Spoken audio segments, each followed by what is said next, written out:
News 24 घडामोडी श्वास चालू घडामोडींचा। नगरमध्ये नवा योगी अवतरला। संग्राम भैयांनी दिला जिहादी अतिक्रमणवाल्यांना धडा।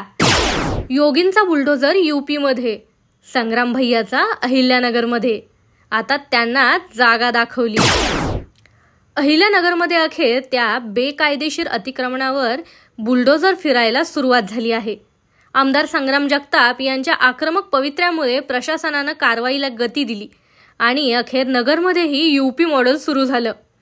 शहरातील बांगलादेशी घुसखोरी व जिहादी प्रवृत्तीच्या टोळक्यांनी झोपडपट्ट्यांच्या नावाखाली मोठ्या प्रमाणावर सार्वजनिक जागा बळकावल्या होत्या। मात्र हिंदू समाजाच्या रोषाला आणि संग्राम भैयाच्या बुलडोजरला कोणीही थांबवू शकत नाही।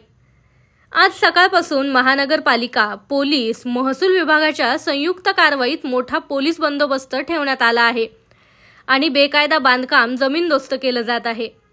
अनेक ठिकाणी मोठ्या संख्येने नागरिकांनी अहिल्यानगरमध्ये कायदा पहिला अशी घोषणा देत कारवाई स्वागतार्ह असल्याचं सांगितलं। काही स्पॉट सेक्युलर मंडळींनी ही कारवाई थांबवण्याचा प्रयत्न केला, मात्र शासनाने त्यांना साफ नकार देत कठोर पावलं उचलली। आता प्रश्न आहे की साफसफाई इथेच थांबणार की पुढे आणखी कोणाचे डावे हात हलणार? अहिल्यानगरमध्ये कायदा आणि सुव्यवस्था प्रस्थापित करण्यासाठी संग्राम भैयांनी घेतलेल्या या निर्णायक भूमिकेनं हिंदू समाजात प्रचंड उत्साहाचं वातावरण आहे। प्रतिनिधी स्वामी गोसावी, न्यूज 24 घडामोडी।